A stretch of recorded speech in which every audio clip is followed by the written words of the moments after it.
Bonjour à toutes et à tous. Bienvenue dans ce webinaire Changer d'horizon, embarquer vers de nouvelles sources de financement européen dans le cadre de la convention SODIPTech de Systématique.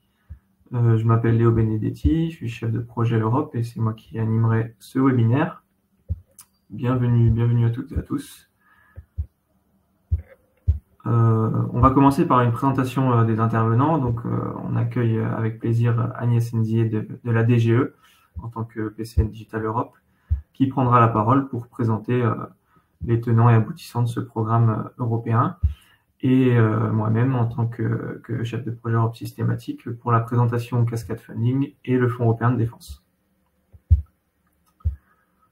Comme je viens de vous le dire au programme de ce webinaire, on va ouvrir la thématique avec une ouverture sur le Cascade Funding, en faisant une petite introduction d'abord, même si je pense que si tous les participants ont l'habitude de participer au webinaire Innovation mensuel de Systématique, vous commencez à être rodés sur ce sujet-là. Et puis, on donnera une petite liste d'appels en cours et comment y accéder. Ensuite, on enchaînera en partie 2 avec le programme Europe numérique, Digital Europe, présenté par Madame Ndiaye. Et on finira enfin sur le Fonds européen de défense.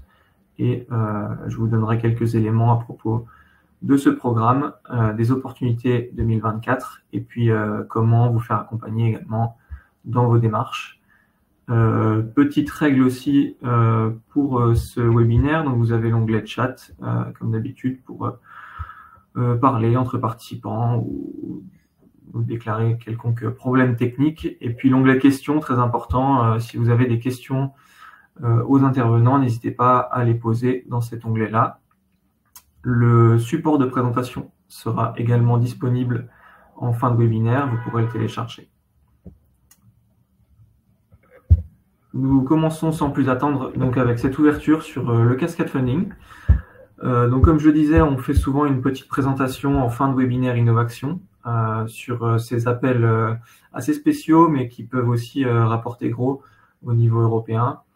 J'ai oublié de le rappeler, mais le titre Changer d'horizon de ce webinaire fait référence au programme européen Horizon Europe, qui est le plus connu des programmes de recherche et d'innovation européens, et qui a fait l'objet aussi d'une présentation mardi cette semaine, accompagné de mon collègue Alain Dinis, ainsi que du PCN numérique et d'une intervention, un retour d'expérience de la part de l'IRT.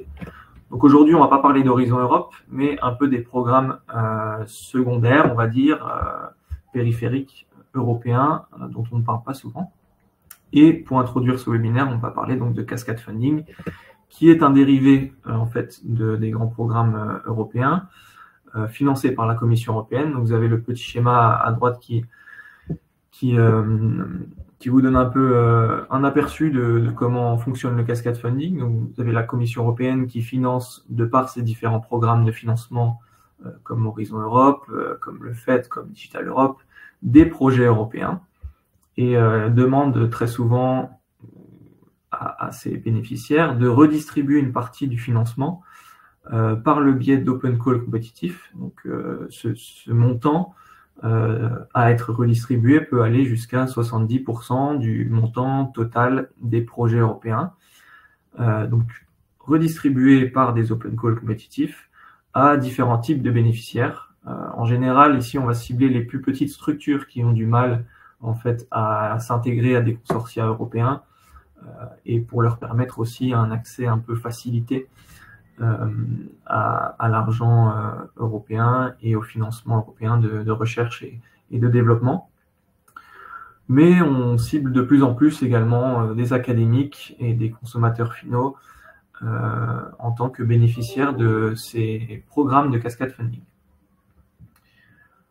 À la clé de ces différents appels à projets, ces différents open calls, on a souvent des mini-subventions qui peuvent aller de 60 000 à 200 000 euros, même 500 000 parfois, mais aussi la possibilité de participer à des programmes d'accompagnement, d'accélération et de transfert de connaissances également avec des échanges transfrontaliers partout en Europe. Et puis, je vous rappelle également que Systématique est habituellement intégré aussi à des projets européens à cascade funding. Et les derniers exemples en date étaient le projet Security et le projet Adma Transformers, par lesquels on a pu reverser une partie du financement alloué au projet à des PME, notamment à des membres de Systématique. On commence cette liste d'open call ouvert à l'été, au deadline à l'été 2024 par l'open call NGI Search. Donc toute cette liste d'open call que je vais vous présenter maintenant sont issus de projets européens à cascade funding. Donc vous avez le nom du projet à chaque fois au-dessus. Et ici, on est sur le projet NGI Search. Donc c'est le 5e appel ouvert à candidature du projet NGI Search. Il aura une deadline au 29 juillet. Les subventions vont jusqu'à 50 000 € par personne physique ou jusqu'à 150 000 € par organisation ou consortium. Donc vous pouvez candidater en tant que chercheur, par exemple, ou en tant qu'entité légale, ou en tant que groupement d'entités, que ce soit PME, start-up, académique, non-profit, bien entendu, avec un maximum de 3 partenaires par consortium et qui doivent tous être établis dans un État membre de l'Union européenne ou un pays associé au programme Horizon Europe. Donc, qu'est-ce qu'on cherche par le biais de cette open call? Donc, on va appeler des bénéficiaires à développer des technologies et des solutions centrées sur Internet et les activités liées au web, ainsi que sur la vie privée et la confiance des utilisateurs qui recherchent et découvrent des informations et des ressources sur Internet. Au niveau des solutions recherchées, on va cibler différents sous-domaines, comme les projets communs numériques existants, les synergies IA réseau, les jumeaux numériques et les innovations métaverses, le NLP, l'analyse sémantique de contenu sur Internet. Voilà, tout ça dans le but d'améliorer l'expérience utilisateur, le contrôle de la vie privée et la confiance des utilisateurs qui parcourent le web. J'ai oublié de le mentionner, mais en fait, les open calls, donc vous pouvez voir que les montants ici sont de 150 000 €, qui différencient un peu des montants Horizon Europe qu'on a l'habitude de voir, qui vont jusqu'à 8 millions parfois. En fait, la principale particularité de ces open calls, c'est l'accès facilité à cet argent européen par des biais de candidature très allégés. Donc souvent, les dossiers de candidature font 10-15 pages, pas plus. Et donc, en fait, la méthode de candidature est assez accessible, voilà, même pour les plus petites structures qui n'ont pas l'habitude de candidater à des projets européens. Deuxième open call en cours, avec une deadline au 31 juillet. Ici, on parle du call Enfield, qui va cibler des projets jusqu'à 6 mois, projets principalement à base d'intelligence artificielle et focalisés sur la recherche fondamentale, donc un bas TRL. Ici, on pourra toucher jusqu'à 60 000 € par projet, avec un taux de financement un peu réduit pour les entités privées, donc for profit, à 70%. Pour le reste, on est sur 100% de taux de financement. On va cibler des entités seules ou en consortium de maximum 2 partenaires, donc partenaires de type académique ou industriel, établis dans l'Union européenne ou pays associés à Horizon Europe. Et on cherche ici, comme je l'ai dit, des solutions à base d'intelligence artificielle appliquées à différents challenges qui ont déjà été identifiés au préalable par les partenaires du projet Enfield. Challenge donc dans la santé, dans l'énergie, dans l'industrie manufacturière, donc la fabrication, et puis aussi des challenges liés à l'espace.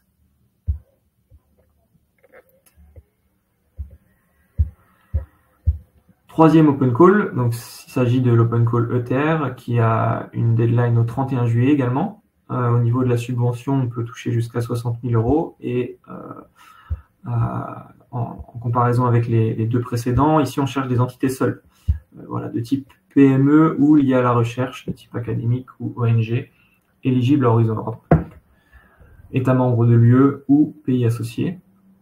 Donc pour cette open call, on cherche des projets de 6 à 9 mois qui vont développer des applications utilisant des modèles de réalité étendue dans de nouveaux secteurs et en explorant de nouvelles limites dans l'interaction XR de réalité étendue. Au niveau des activités, plus précisément, on cherche des projets qui vont traiter de l'efficacité de l'inférence des modèles XR, de l'entraînement des modèles, du développement d'interfaces utilisateurs et d'autres comme l'extension de modèles XR à de nouveaux langages, domaines ou modalités.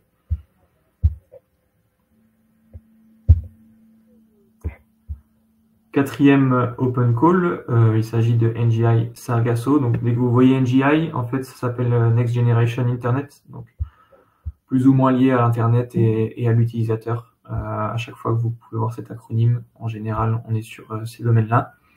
Ici, on est sur le quatrième appel de collaboration avec des partenaires américains ou canadiens. Deadline le 1er août et on peut toucher jusqu'à 100 000 € par bénéficiaire européen. On va cibler tout type d'entité européenne seule, jumelée à un partenaire nord-américain, sachant que le financement européen est uniquement dédié aux partenaires européens. On va cibler ici des activités améliorant l'état de l'art dans 9 challenges identifiés, et ça dans différents sous-domaines, comme l'infrastructure Internet, la sécurité post-quantique, la blockchain, ou encore des applications de gouvernance. Et bien sûr, qui mettent l'accent sur la collaboration transfrontalière entre les entités européennes et nord-américaines et orientées vers le développement de nouvelles technologies open source.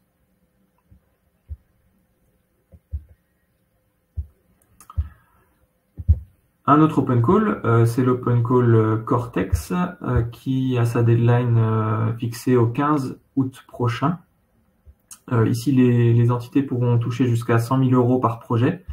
Donc, projet mené par 1 à 2 entités développeurs de technologies de réalité étendue, de type start-up, PME ou académique, et toujours établi dans l'UE ou pays associés à Horizon Europe.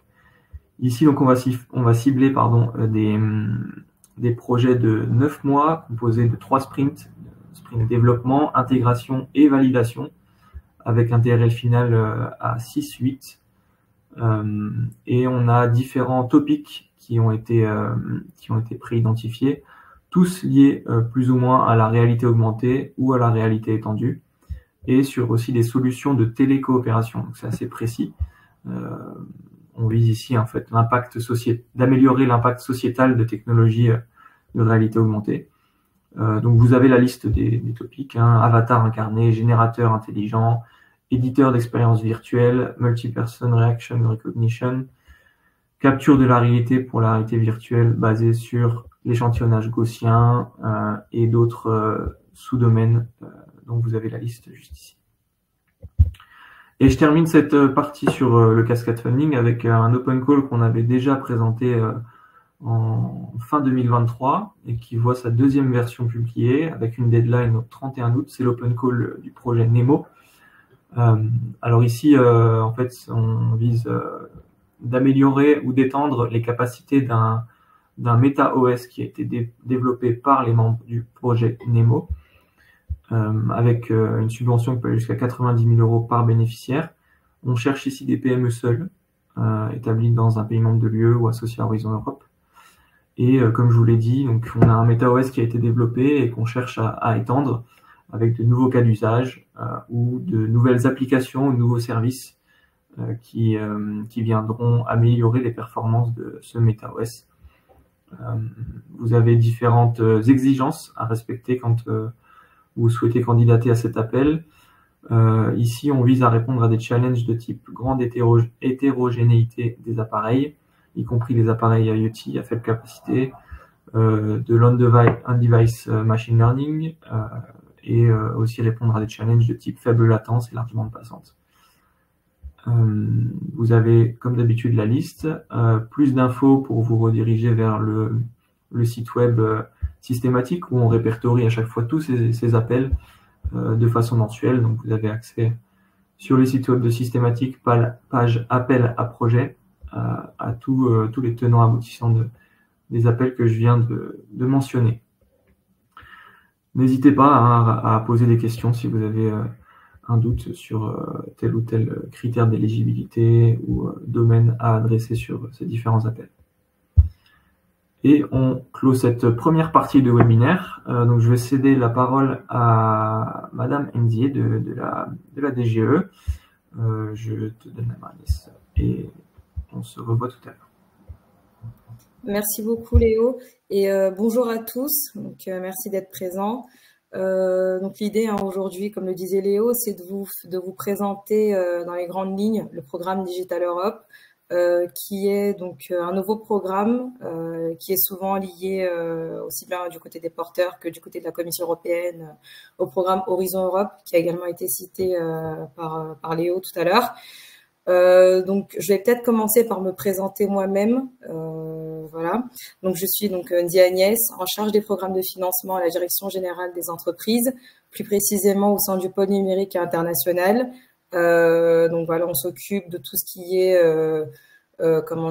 télécommunications au niveau du G7, du G20 et pour ma part au niveau de la Commission européenne sur 3 programmes de financement, à savoir donc Horizon Europe, le cluster 4, numérique, industrie et espace, le programme Digital Europe également, mais aussi le MIE, donc numérique, c'est le mécanisme pour l'interconnexion en Europe sur le volet numérique, sachant qu'il en a 3, hein. Il y a le volet donc énergie et transport qui sont gérés par d'autres ministères. Voilà. Donc concernant le programme Digital Europe, ce que je vous propose aujourd'hui, c'est tout d'abord donc une présentation globale du programme et de ses 5 piliers. Une présentation aussi un peu plus détaillée des objectifs spécifiques, donc que couvre chacun des piliers. Donc en gros les finalités de chacun des piliers et enfin donc une présentation ou plutôt un rappel du calendrier des appels à projets pour que vous puissiez avoir une idée des appels actuellement ouverts et à venir aussi. Voilà, donc sans plus tarder, je vous propose donc de commencer par une présentation du programme. Donc Digital Europe, c'est un nouveau programme, ça il faut le savoir. Nouveau pourquoi? Parce qu'il est arrivé donc dans la période de programmation actuelle, donc 2021-2027. Au total, c'est un budget de 7,6 milliards d'euros donc à décaisser d'ici 2027. C'est un programme qui, comme je le disais tout à l'heure, couvre 5 piliers, à savoir donc du calcul de performance, de l'intelligence artificielle, du cloud et tout ce qui est données. Je vous ai également indiqué les budgets respectifs. On a également donc la cybersécurité et j'en profite ici pour vous préciser donc que le volet cybersécurité est géré donc en binôme avec l'ANSSI. Voilà, je vous ai mis également les contacts utiles si jamais en fin de présentation. On a également donc le sujet compétences numériques avancées et enfin donc un 5e pilier qui est intitulé déploiement, usage et interopérabilité. Comme je le disais, on pouvait voir à l'écran les budgets le plus important actuellement, donc c'est celui dédié au calcul de performance. On a également celui sur l'intelligence artificielle et la cybersécurité. Voilà, donc le programme donc Digital Europe et les différents piliers plus exactement font l'objet d'une gestion directe et indirecte. Lorsqu'on parle de gestion indirecte, c'est tout simplement pour signifier que la mise en œuvre de ce pilier-là est gérée par un governing board très spécifique. Par exemple, pour le calcul de performance, vous le voyez à l'écran, c'est donc le governing board EuroHPC. Voilà. Et pour le reste, donc c'est directement géré par la direction générale, la DG Connect de la Commission européenne, et plus exactement par l'ADA. C'est donc l'agence exécutive en charge du programme Digital Europe, mais aussi du MIE. Voilà, donc c'est vraiment elle qui s'occupe de l'instruction des dossiers, de répondre aux porteurs sur les questions techniques, et la commission pilote plutôt l'aspect politique, si je peux le dire ainsi, donc la définition des objectifs, la mise en œuvre des appels, etc. Voilà, donc pour ça. Si je rentre un petit peu plus dans le détail donc des 5 piliers dont je vous parlais tout à l'heure. Voilà, j'ai choisi donc de vous présenter un petit peu dans les grandes lignes ce que propose chacun des piliers pour que vous puissiez avoir une idée un peu plus précise. Par exemple, donc pour la partie calcul de performance, on le voit très bien, les gros enjeux de la commission aujourd'hui, c'est la mise en œuvre de l'entreprise commune, donc EuroHPC dont je parlais tout à l'heure.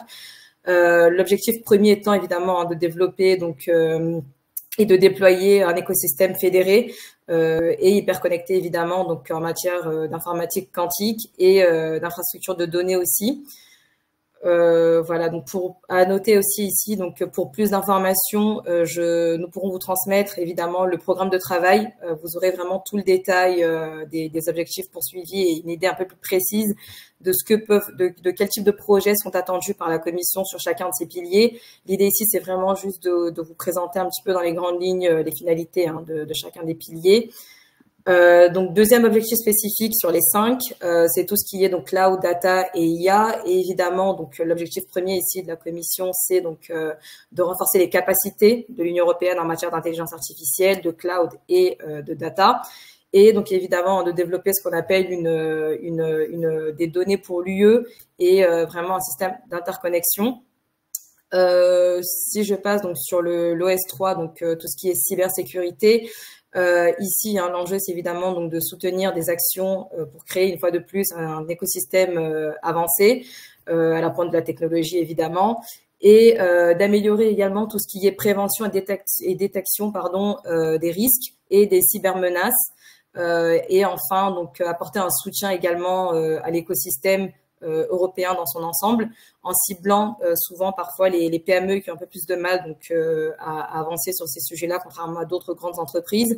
Donc il y a une vraie volonté aussi ici, c'est important de le dire, de la Commission de soutenir vraiment les petites entreprises, les PME, les startups, voilà, mobiliser ces leviers de financement-là au niveau européen. Voilà, donc pour leur permettre de monter en compétences et également de se mettre aux normes, de se mettre à niveau et d'évoluer également sur toutes ces technologies de pointe au même titre que les plus grosses entreprises. Voilà, si je poursuis donc sur l'OS4, donc ce qui est compétences numériques avancées dont je parlais au début, ici donc l'idée principale c'est vraiment de soutenir l'excellence des établissements donc d'enseignement et de formation dans l'UE. Dans les domaines numériques, ça a passé par le financement de formation pour permettre notamment par exemple au public féminin souvent qui est un peu laissé, qui est un peu en retard souvent là-dessus, donc d'avancer et de monter en compétence là-dessus. Ça c'est un exemple un peu parlant que je peux vous donner. Et enfin donc surtout le volet donc interopérabilité, le 5e pilier. Ici, l'objectif premier, c'est évidemment donc de déployer une meilleure utilisation des capacités numériques qui se concentreront donc dans des domaines prioritaires tels que le soutien aux PME une fois de plus. Et dans cette thématique-là, qui est un peu parfois confuse pour les porteurs, on retrouve notamment tout ce qui est déploiement des services numériques dans les services publics, tout ce qui est également sujet blockchain et l'interopérabilité également, et également tout ce qui va être transition numérique. Ensuite, je vous propose donc qu'on passe directement à la présentation des appels. Oui, donc sur Digital Europe, il faut savoir que le principal mode de financement, c'est vraiment les appels à projets. Il existe donc deux formes de types d'appels à projets. Il y a ce qu'on appelle les appels donc à bénéficiaires uniques. Donc, ça va être simplement un porteur de projet tout seul qui dépose son projet sur tel ou tel appel. Et ça peut aussi être donc des projets groupés, donc sous la forme de consortium, tout simplement, aussi bien avec des acteurs franco-français, mais aussi avec des acteurs européens. C'est très souvent ce qu'attend la Commission. Voilà, l'idée évidemment étant de créer un écosystème vraiment européen dans tous ces piliers-là. Donc, ça peut être, comme je l'ai dit, des candidatures uniques ou groupées. Ensuite, sur la typologie d'acteurs éligibles à Digital Europe, c'est une question qui revient souvent. Ce qui est intéressant dans ce programme, c'est qu'il s'adresse à un large panel d'acteurs. Donc, ça peut être aussi bien des acteurs privés, comme je disais tout à l'heure, des grandes entreprises, des PME ou des startups, tout comme des administrations publiques aussi. Ça peut être des collectivités territoriales, ça peut être des enseignants-chercheurs, des académiques. Voilà, donc il y a très souvent, donc que je vous présenterai à la fin, ce qu'on appelle le call document. C'est un petit peu comme le guide explicatif, le kit tout simplement de communication sur les appels à projets. Dedans sont vraiment détaillées les conditions d'éligibilité, quel type de projet est attendu, quel type de porteur est attendu également, est-ce qu'il s'agit d'un projet, d'un appel destiné à des bénéficiaires uniques ou à des consortiums, pardon. Et troisième point important concernant les appels à projets, il y a donc deux types de financement deux types d'appels dans Digital Europe. On a ce qu'on appelle des CSA, des Call for Supporting Action. Ici, ce sont des financements qui pourront aller jusqu'à 100% de financement du projet. Ça, c'est très intéressant, en particulier souvent pour les PME ou les startups. Pourquoi? Parce que donc ça permettra de couvrir ce qu'on appelle souvent donc de l'assistance technique, les coûts administratifs, les frais engendrés pour tout ce qui va être administratif, mobilisation des moyens humains et d'autres ressources qui permettront donc de mettre en œuvre le projet. Donc voilà, ça permet donc de couvrir 100% de ces coûts-là. Et il y a ce qu'on appelle les simple grants. Donc là, ce sont vraiment les subventions simples, donc normales. Et généralement, donc sur Digital Europe, le cofinancement varie entre 50 et 75%, ce qui pour nous est évidemment un levier de financement très intéressant pour les porteurs. Et voilà. Donc de ce côté-là, donc je pense qu'il y a pas mal de financement à aller chercher de ce côté-là, en particulier si vous portez des projets qui rentrent donc dans ces clous. Donc passer donc cette présentation un petit peu du type de porteur et de projets attendus. Je vous propose donc de faire une petite mise à jour sur les appels donc qui ont ouvert ce jour d'ailleurs. Donc une vague a été ouverte ce jour. Donc sur les thématiques ouvertes, on a principalement tout le pilier cyber avec 6 appels ouverts donc entre aujourd'hui jusqu'au 21 janvier prochain. Voilà, je vous ai mis également les liens vers les différents appels à projets. Je pense qu'on n'aura pas le temps malheureusement ici de rentrer dans le détail de ces appels-là, mais pour que vous puissiez avoir une idée et de savoir un petit peu que ces appels-là sont ouverts. Donc n'hésitez vraiment pas à en prendre connaissance et si vous avez la moindre question, je vous ai mis également donc nos contacts en fin de présentation. Nous sommes vraiment là côté DGE pour répondre à toutes vos questions un peu plus précises et échanger donc avec vous sur vos projets, vos attentes, etc. Voilà, donc grosse vague donc sur la partie cybersécurité, donc une fois de plus entre aujourd'hui et le 21 janvier prochain. On a également donc sur la partie cloud un appel qui a été ouvert également et sur la partie skills donc compétences numériques avancées également. Donc c'est le même calendrier, hein, donc entre aujourd'hui et le 21 janvier également. Voilà ce que je peux vous dire donc sur ces appels-là. Et oui, donc ce que je disais tout à l'heure sur le call document, donc ce document-là qui rentre dans le détail des objectifs poursuivis par l'appel, de son contenu, du type d'appel, de type de projet attendu et qui seront financés par la commission. Ce que j'aimerais souligner ici, c'est vraiment l'importance première. La commission insiste beaucoup là-dessus. Pour toute personne intéressée, pour toute entité intéressée à répondre à un appel Digital Europe, c'est vraiment primordial de commencer par lire ce document qui est d'ailleurs toujours lié, qui est toujours disponible juste en dessous de l'appel à projet sur la plateforme dédiée que je vous ai mise également en fin de présentation. Ce document-là vous permettra de savoir tout simplement est-ce que votre projet est éligible, voilà, en voyant exactement ce que la commission attend des projets qui seront financés, que ce soit sur le court et le long terme. Sur le type d'acteurs attendus, est-ce que c'est un appel qui est limité aux acteurs privés, aux administrations publiques ou aux deux? Est-ce que c'est plutôt adressé à des PME parce qu'il y a aussi des appels qui sont exclusivement ciblés, donc PME, start-up, et le montant aussi que vous pourrez attendre de ces appels-là. Un autre point de vigilance pour nous aussi côté DGE qui interpelle un petit peu souvent les porteurs de projets. Généralement, les appels Digital Europe sont ouverts donc à des entités hors UE, même si évidemment l'objectif principal c'est donc de favoriser un écosystème européen. Une entité étrangère donc hors UE peut prendre part à un consortium européen à la condition donc qu'elle remplisse ce qu'on appelle des garanties de sécurité. Donc c'est un document voilà qui est mis en place, qui est mis à disposition sur la plateforme Funding and Tenders où se trouvent les appels à projets.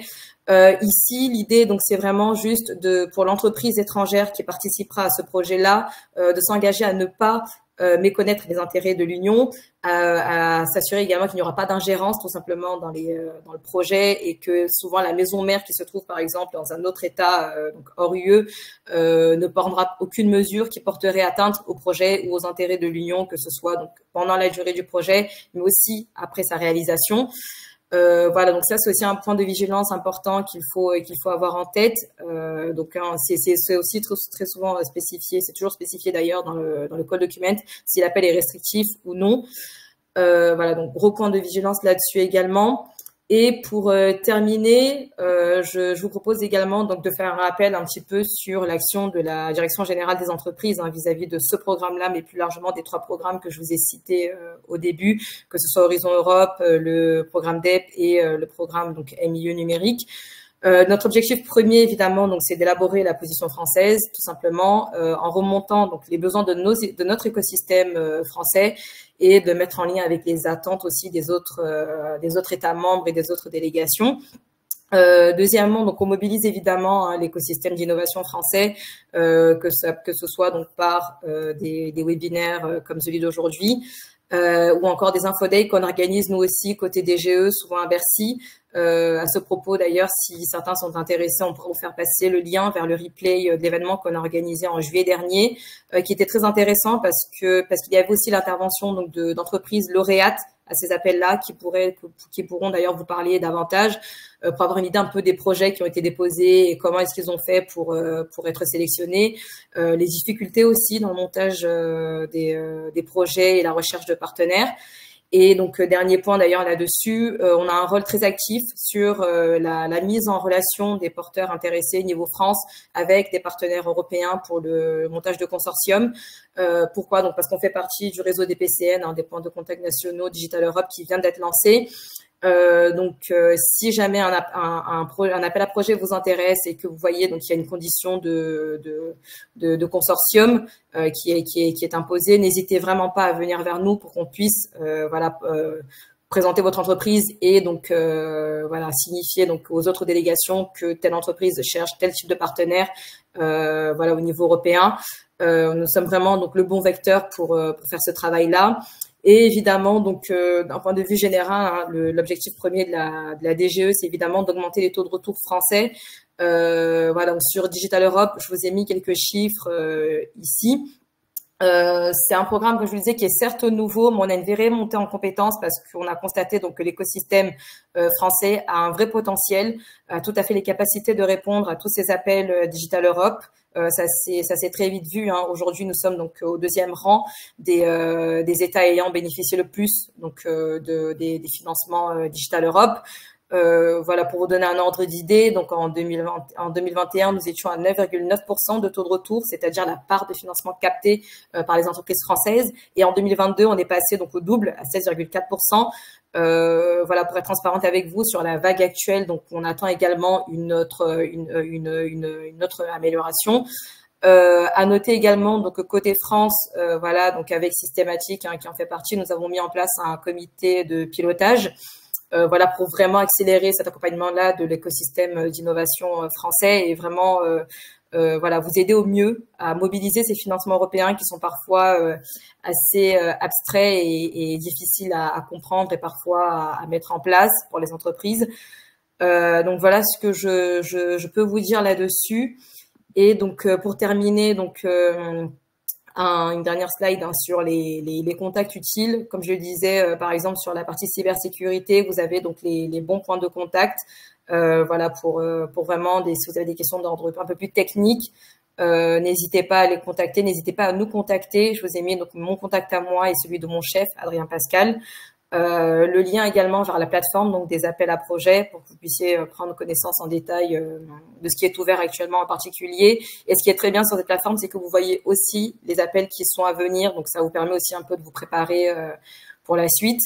Et évidemment aussi donc le lien de contact direct auprès de l'ADA, l'agence qui sera en charge de l'instruction des dossiers, si jamais vous avez des questions un peu plus techniques sur votre structure, est-ce qu'elle pourrait vraiment être sélectionnée ou non. L'ADA sera plus à même de vous répondre là-dessus. Donc je pense avoir fait le tour sur Digital Europe et je vous remercie et je reste ouverte donc si vous avez des questions. Merci beaucoup. Merci Agnès pour ta présentation. Donc on a déjà pas mal de questions. Je te propose de faire peut-être une première passe et on pourra revenir ensuite à la fin si jamais on en a raté. Donc on a déjà des personnes intéressées pour avoir le lien du replay des Infodays de juillet. Donc je pense qu'il sera accessible. Peut-être si tu l'as là, tu peux peut-être le mettre dans le chat ou sinon c'est sur la présentation.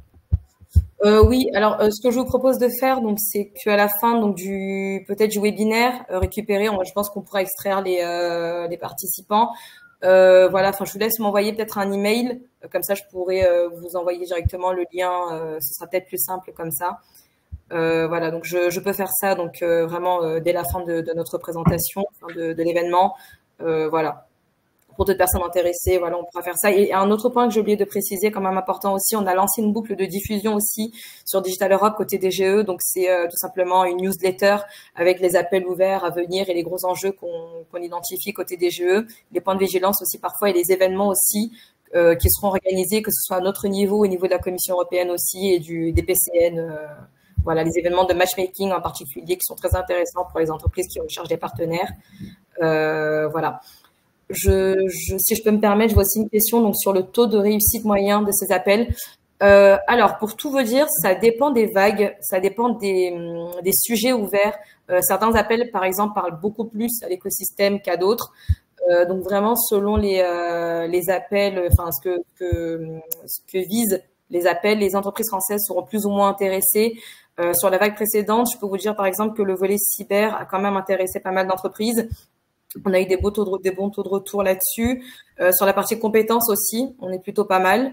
Voilà, donc vraiment, ça dépend le taux de succès varie vraiment selon les thématiques. Est-ce que c'est ce qu'attendent les entreprises à un moment T, à un instant T ou non?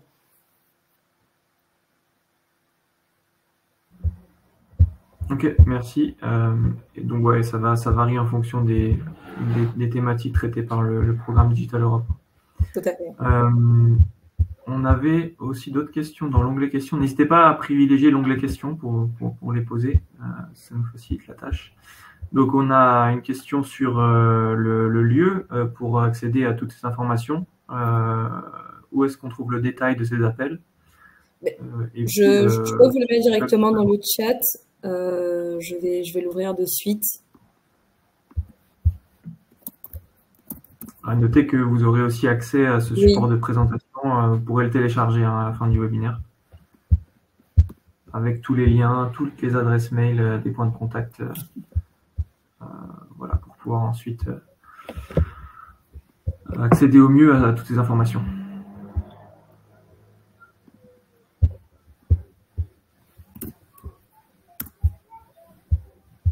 Je viens de mettre le lien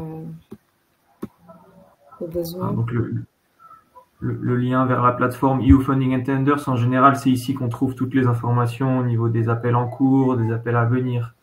Vous pouvez aussi télécharger les templates de réponse aux appels. Vous pouvez télécharger les programmes de travail qui décrivent tous les appels, tous les montants dédiés, les deadlines, etc. Et le portail. Et peut-être pour rebondir aussi là-dessus, sur la question des taux de retour, la commission a lancé donc la semaine dernière une plateforme tout simplement qui vous donne une idée, une cartographie des projets financés sur les années précédentes et donc l'année en cours. Ça peut être très intéressant aussi pour vous, je pense, de consulter cette plateforme-là. Je vous enverrai également le lien, je me le note aussi de vous le transmettre également. Et je le répète une deuxième fois parce que c'est quand même important. Si jamais vraiment vous avez des projets donc dans les tuyaux ou tout simplement vous êtes intéressé après avoir pris connaissance de ces appels sur Funding and Tenders, n'hésitez vraiment pas à nous contacter directement. Voilà, je peux vous proposer des échanges en bilatéral pour qu'on puisse rentrer dans le détail de vos projets, voilà, et voir un petit peu la solution la plus adaptée pour vous. Et à noter aussi d'ailleurs qu'il y a, comme je le disais tout à l'heure, un fort lien avec Horizon Europe. Souvent, les porteurs qui répondent aux appels à projets Horizon Europe sollicitent du Digital Europe parce que c'est un petit peu la suite, si vous voulez, Digital Europe par rapport à Horizon. Horizon donc finance, comme vous le savez sûrement, des travaux de recherche et de développement. Et Horizon Europe, c'est vraiment la partie mise sur le marché. Donc, n'hésitez vraiment pas si jamais vous avez donc eu un projet donc qui était plutôt axé recherche et qui aujourd'hui est prêt à être déployé, à revenir vers nous également et on pourra voir ensemble comment avancer là-dessus. Ok, super. Je prends encore une question et puis on gardera les autres pour la fin, histoire de parler un peu du Fonds européen de défense. Alors, il y a une question sur l'électronique haute température. Alors, moi, personnellement, j'aurais besoin d'un peu plus de détails. Est-ce qu'au niveau du programme Digital Europe, il y a certains appels qui traitent de cette thématique? Alors, de tête, je vous avoue que je ne saurais vous le dire. Il faudrait être un peu plus précis, effectivement. Là, une fois de plus, je vous propose peut-être d'échanger en bilatéral. On pourra voir ensemble si vous avez un projet déjà un petit peu plus clair de votre côté et voir si ça rentre dans les clous ou non d'un ou de tel ou tel appel. Ouais. N'hésitez pas suite à ce webinaire à nous contacter. On pourra ensuite voir en one-to-one quels sont vos intérêts et puis comment vous dirigez vers le meilleur appel, le plus adéquat. Merci Agnès. Écoute, je te propose de rester, si tu en as la possibilité, pour prendre peut-être les autres questions, ou tu peux aussi y répondre directement via le chat en écrivant tes réponses. Très bien, merci beaucoup. Et puis, donc j'enchaîne sur la dernière partie de notre webinaire qui va concerner le Fonds européen de défense. Alors là aussi, une autre alternative de financement, mais aux retombées assez précises, puisqu'ici on parle de défense, donc à la fin, les clients finaux il n'y en a que 27, ce sont les États membres de l'Union européenne.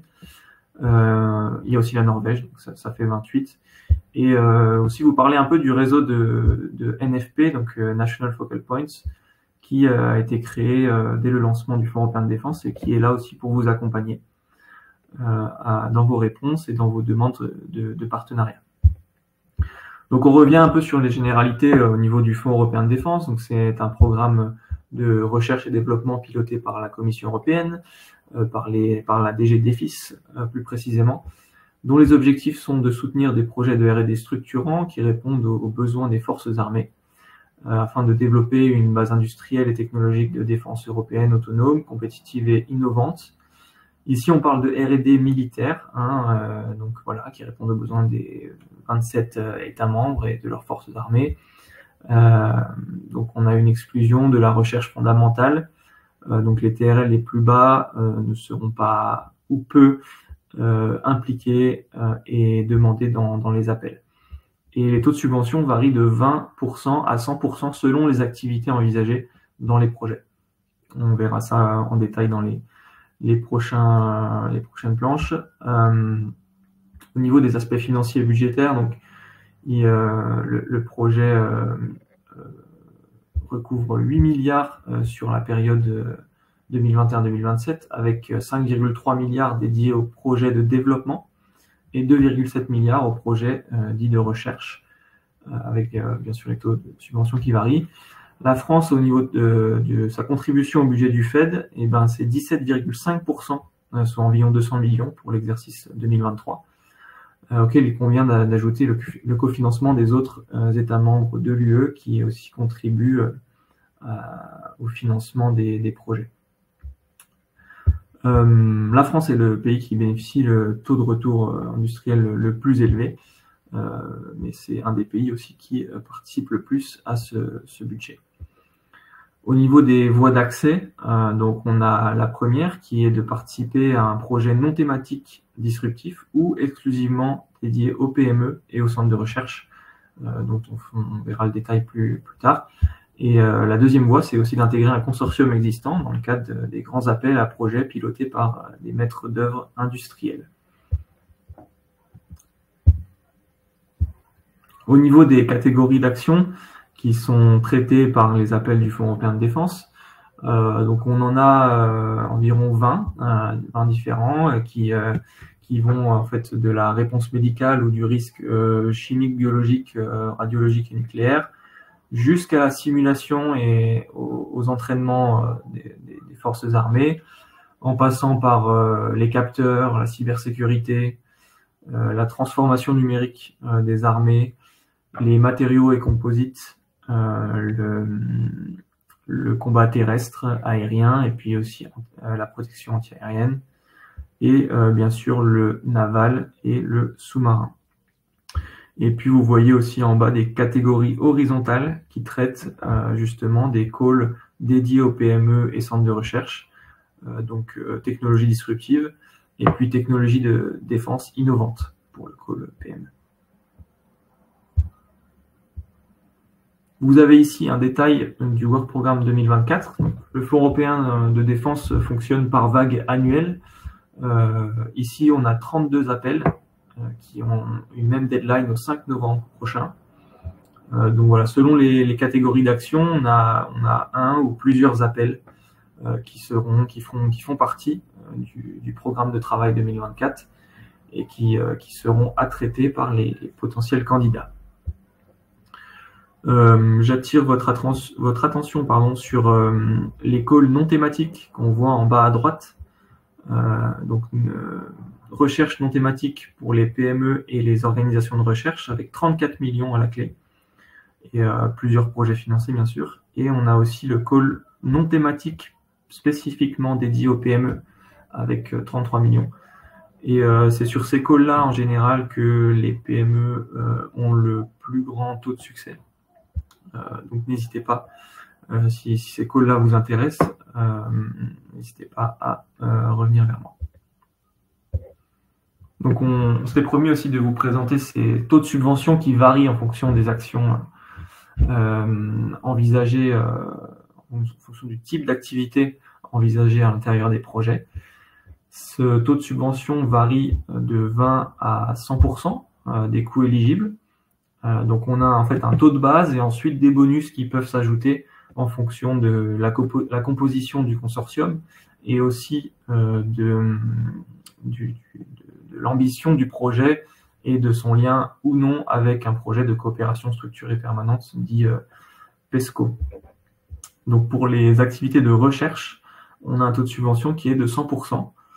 Donc vous pouvez reconnaître en fait les appels de type recherche parce que on appelle cela des types RA, donc Research Actions, et pour les appels de type développement, on est sur des DA, Development Actions.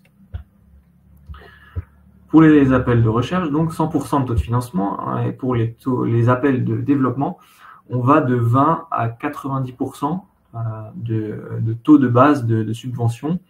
Donc en fait, plus le TRL est élevé, moins le taux de subvention est important.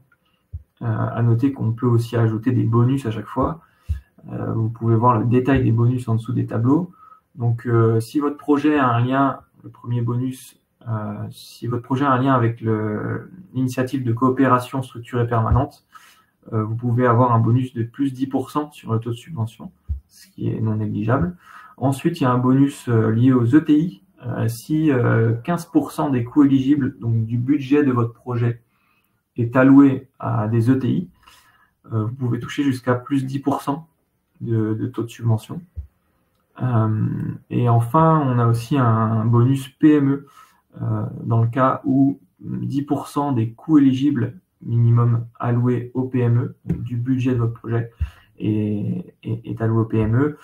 Vous pouvez toucher soit multiplier par 2 en fait les coûts éligibles des PME, donc pour un maximum de 35%, soit plus 5% des coûts éligibles du projet si jamais le projet, si jamais une PME française est intégrée dans un projet qui est piloté, qui est coordonné par un partenaire français.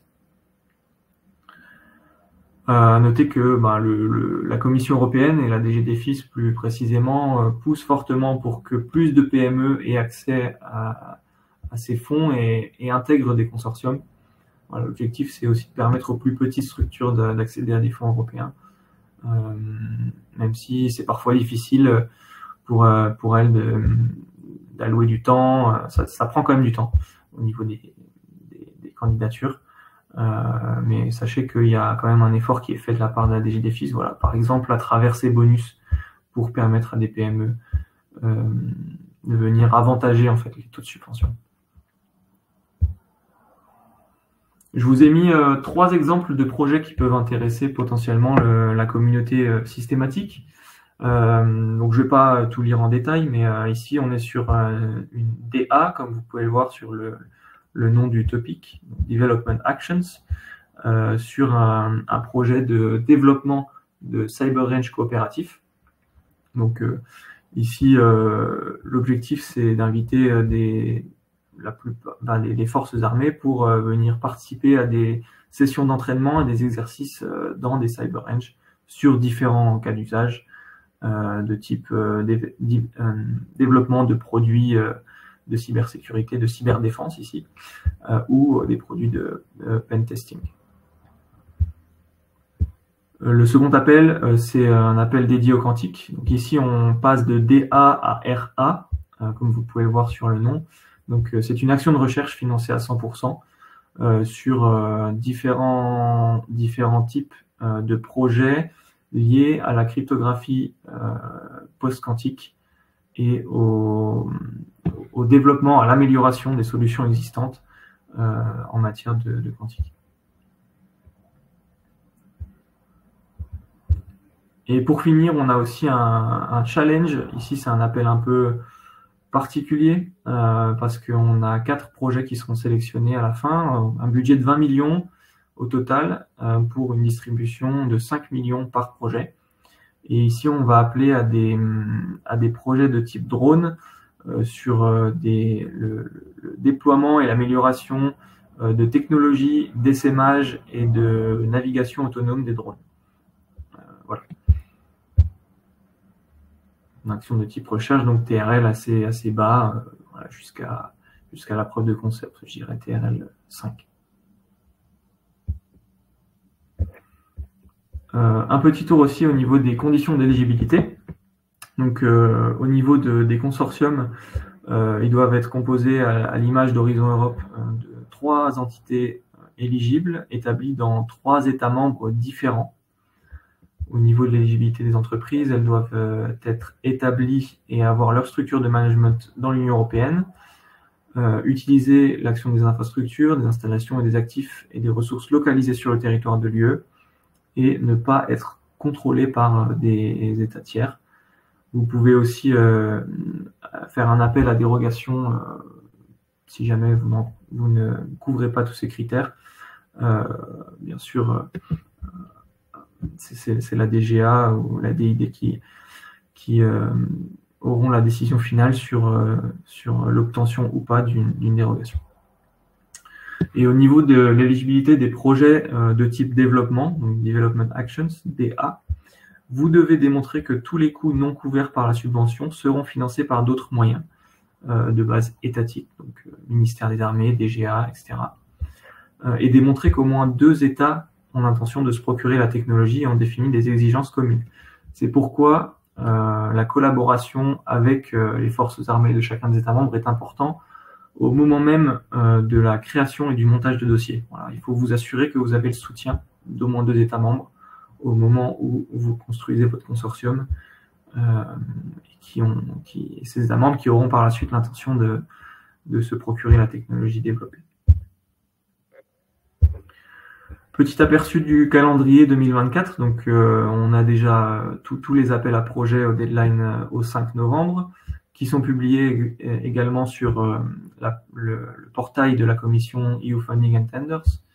Et donc ces appels ont une publication au mois de mars, une deadline en novembre. On a une évaluation qui va durer jusqu'à l'été prochain, et puis l'information normalement sur les résultats des évaluations d'ici la fin de l'été, et une signature des conventions de subvention avec la Commission européenne avant le 31 décembre 2015.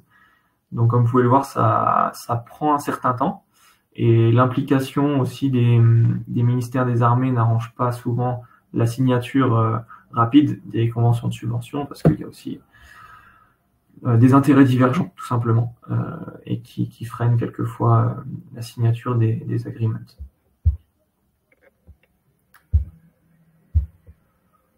Voilà, je voulais aussi vous donner quelques informations sur les participations en 2023 et les résultats du Fed. Donc, la publication des résultats de la vague 2023 des appels a été faite par la Commission européenne le 16 mai 2024. Donc, si je ne me trompe pas, les deadlines 2023 étaient en fin d'année. Donc, ça a laissé 6-7 mois pour que les dossiers soient évalués et ensuite que les résultats soient publiés. On a eu au total 910 participants sur la vague 2023, 238 propositions et la France, l'Italie, l'Allemagne et l'Espagne représentent 46% des participants. Donc on est assez bien positionné au niveau français et au niveau des résultats surtout du Fonds européen de défense, un peu au vu de notre contribution au budget total de ce programme. En moyenne, on a 10 participants par consortium financé et un taux de réussite moyen qui atteint les 30%, ce qui est quand même assez important comparé aux autres programmes, notamment Horizon Europe. Quelques liens pour vous faciliter la tâche au niveau du montage de dossier. Vous avez un lien pour faciliter la recherche de partenaires. Donc en général, en dessous de chaque appel, vous avez aussi une espèce de marketplace sur le portail de la Commission avec les manifestations d'intérêt de potentiels partenaires européens que vous pouvez contacter. Vous avez également les Info Days de la Commission européenne qui ont lieu chaque année. Donc là, les Info Days ont eu lieu fin mai.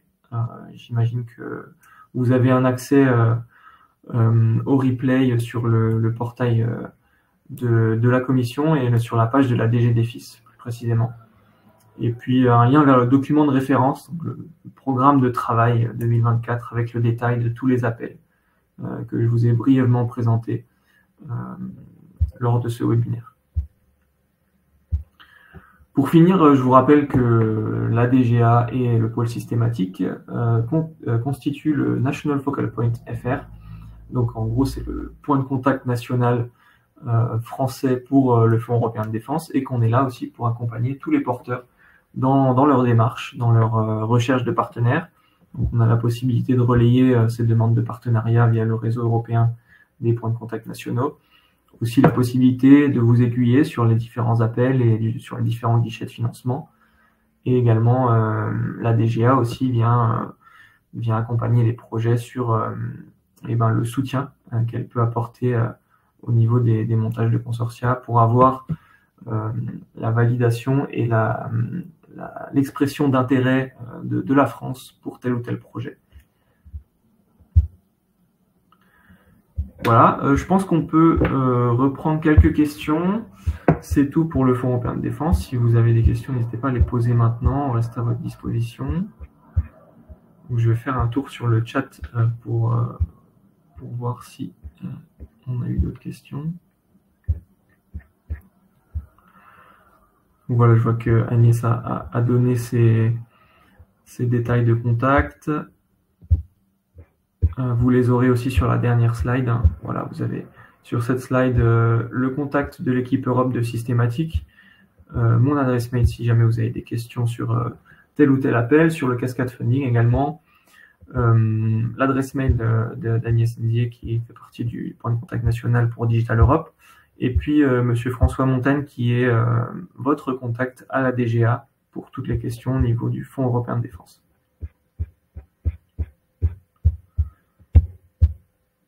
Donc je vois qu'Agnès a répondu en partie aux réponses. Je vois une réponse qui n'a pas été adressée. Donc pour les projets blockchain, si on est une structure non jumelée à un partenaire nord-américain, n'y a-t-il pas d'offre de Cascade Funding? Pour les projets donc, que je vous ai présentés et les appels en cours, il n'y a pas, en tout cas à ma connaissance, d'appels en cours pour des projets blockchain.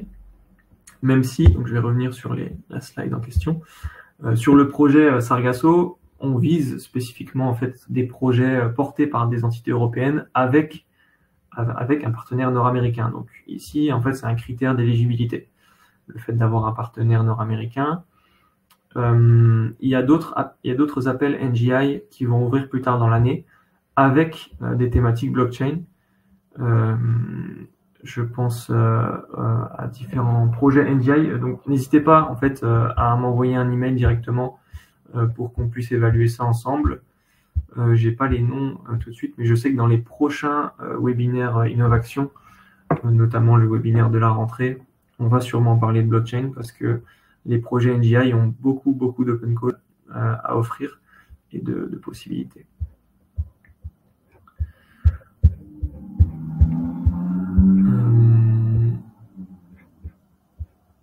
On a a aussi une question qui n'a pas été adressée par Agnès. Donc, comment fait-on pour échanger en bilatéral, comme vous proposez? Bon, ça a été répondu dans le chat. Vous pouvez télécharger le PDF. Normalement, vous avez un onglet spécifiquement dédié à cela.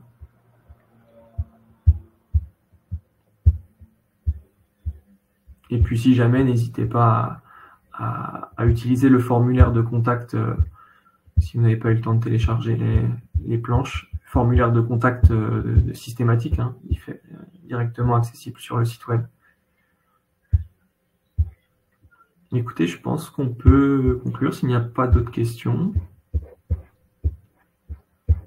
Bon, je refais un tour dans l'onglet. Je pense qu'on a adressé à peu près tous les doutes.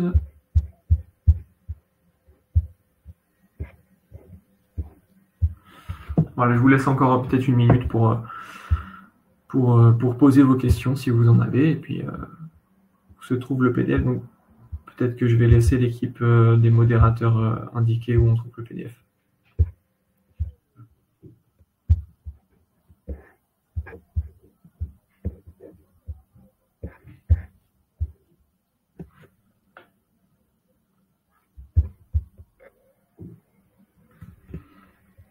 Le PDF est dans l'onglet App qui se situe normalement en bas à droite de votre écran.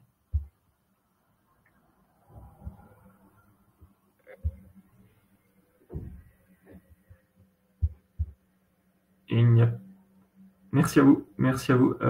Donc, il n'y a pas d'autres questions. On peut conclure ce webinaire. Merci à tous les participants. Merci à Agnès Ndiaye d'avoir pu libérer de son temps pour intervenir sur le Fonds européen de défense, sur le Digital Europe Programme, sur le Cascade Funding.